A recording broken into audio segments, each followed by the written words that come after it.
which is part of the Indian Panorama non-feature section of the 56th International Film Festival, India.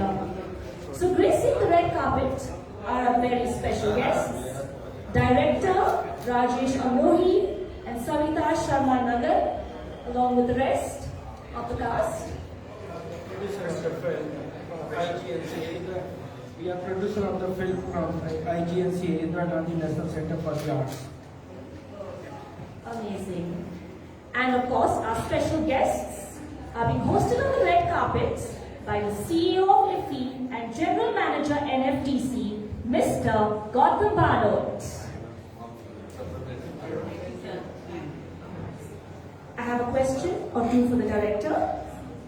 Sir, we would love to know what aspect of Amrit Lal Nagarji's life or literary legacy moved you the most while making this film?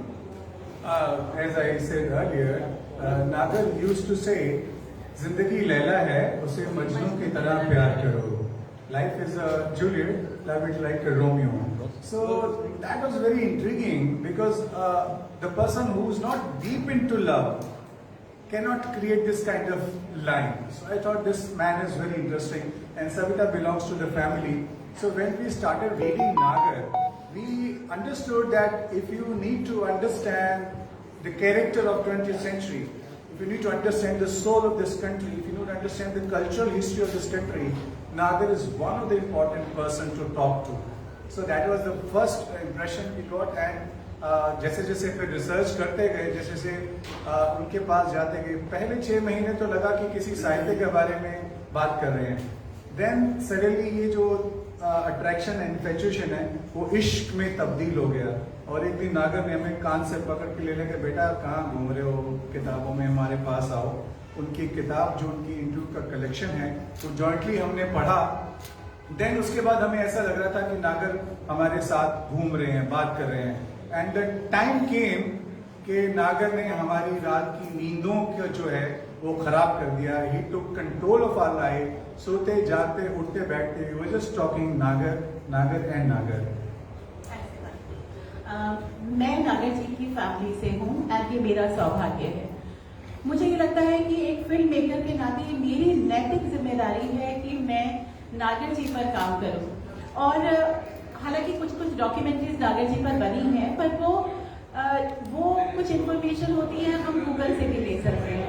लेकिन नागर जी का कद इतना बड़ा है कि 90 minute भी बहुत कम पड़ जाते हैं. और नागर जी एक बात कहते थे, हम सबका नाम मायने नहीं रखता. हमारा कुछ भी नाम हो सकता है, लेकिन हमारा काम हमारे नाम को मायने देता है.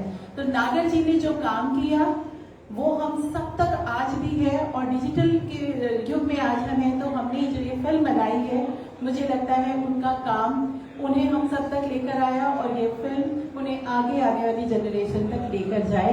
And with this film we are celebrating our writer.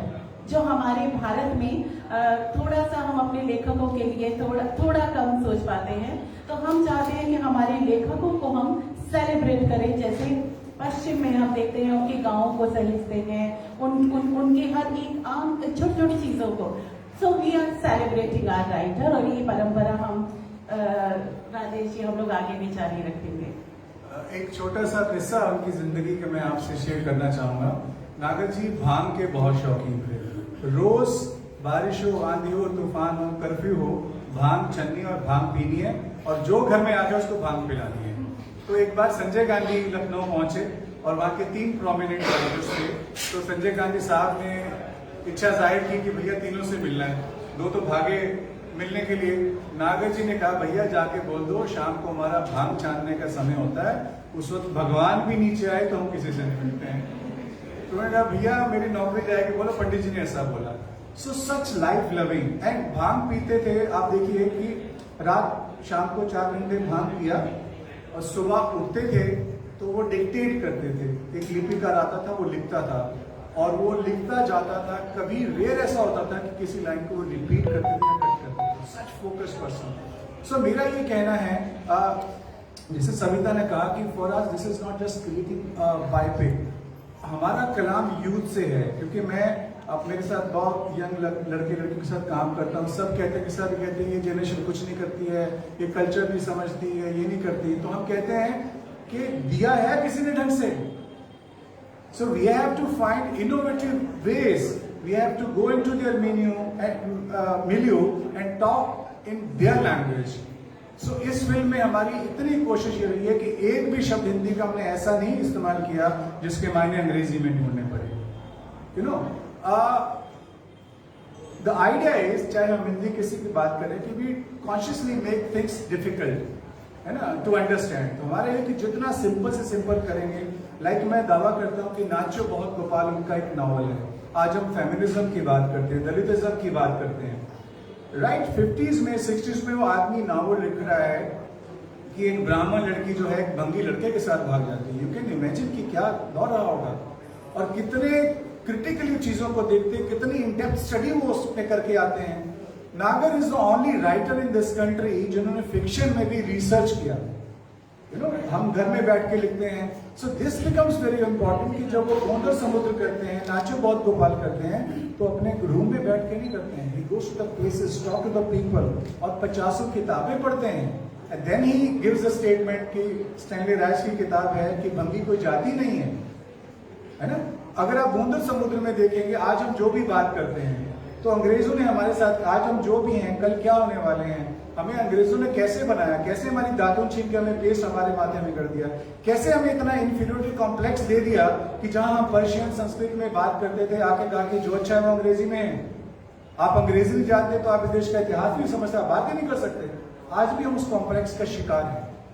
So idea है कि इस जनरेशन को फिल्म देख के ये समझना चाहिए कि आपके पास एक वेस्ट में शेक्सपियर है, पूरी दुनिया में ट्रैवल करते हैं, he is great, but we have hundreds of Shakespeare in each and every state, in every जबान में। तो आई थिंक एक नागर जी का और उपन्यास है ये कोठे वालियां। आप देखिए, हमारे देश का वो दौर था, वो युग था जब एक आम सहज बात होती थी कि हमारे यहाँ शाम को कोठे सजते थे, लेकिन उन्हें इस तरह से देखा जाता था कि अंधेरे में तो कोई वहां जाए पर दिन की रोशनी में ना जाए। लेकिन नागर जी वॉज द ओनली पर्सन जो वहां तक दिन की रोशनी में न केवल गए, उन कोठे वालियों के उन्होंने वो रेयर इंटरव्यूज उन्होंने लिए और उनको डॉक्यूमेंट किया कि वो सिर्फ वैभव का हिस्सा नहीं थे, उनकी अपनी जिंदगी में क्या चल रहा था, किस कठिन दौर से वो गुजरी जब उन कोठों को आजादी के बाद बंद कर दिया गया, और वो कहाँ कहाँ गई। और वो खाली शरीर नहीं बेचती थी, वो अपना जिसे कहते हैं टैलेंट भी बेचती थी, वो अपना गायन बेचती थी, लोग तहजीब सीखने जाते थे। तो ये बात अगर हम अपनी आने वाली जनरेशन को बताएंगे तो उसका सबसे अच्छा माध्यम है सिनेमा के माध्यम से। तो मुझे लगता है ये फिल्म बहुत तरह से इम्पोर्टेंट है और एक परंपरा की शुरुआत है कि हम अपने लेखकों को डॉक्यूमेंट करें। क्योंकि नागर जी कहते हैं हिस्ट्री में नामों और तारीखों के अलावा बहुत कुछ लिखवाया जाता है, लेकिन साहित्य में नाम और तारीखों के अलावा बाकी सब कुछ सच होता है। तो साहित्य घरों तक जाए, हमारी आने वाली जनरेशन तक जाए, हमारे राइटर सेलिब्रेट हो, ये हमारी फिल्म का मोटिव है। आप देखिए कि उस दौर में 1950s में पूरी ना हिंदुस्तान की बात नहीं कर रहा हूँ, पूरी दुनिया में वेश्याओं पे किसी ने अपने नाम से नहीं लिखा, सब झूठे फरीबी नामों से लिखते थे। Look at the daring of the person कि 50-60 में वो कोठे वालियों को लिख रहा, अपने नाम से लिख रहा है। सो एंड उससे भी बड़ी बात डेडिकेट करते हैं अपनी पत्नी के यू कैन इमेजिन कि क्लोज सोसाइटी में, कंजर्वेटिव सोसाइटी में, लखनऊ के एक छोटे से मोहल्ले में कोठा है, वहां एक ब्राह्मण लड़का है, सफेद धोती, गोरा चिट्टा, वो जाके कोठे वालियों से बात करता है। यू कैन इमेजिन कि उन वेश्याओं से जो ट्रस्ट बिल्डिंग है कि वो अपने दिल उनके सामने खोल दें, कितना स्ट्रगल किया होगा। And think of that lady जो उनकी शरीक हयात, जो उनकी बेटर हाफ, अगर उनका ट्रस्ट नहीं होता, उनका ब्लाइंड फेथ नहीं होता, तो नागर नहीं होते। So I think the journey Amazing. That's so beautiful. I mean, thank you so much for this beautiful insights. And I would now request you all to please pose together for a group photo. And really, it was amazing to hear those words of wisdom. Thank you so much.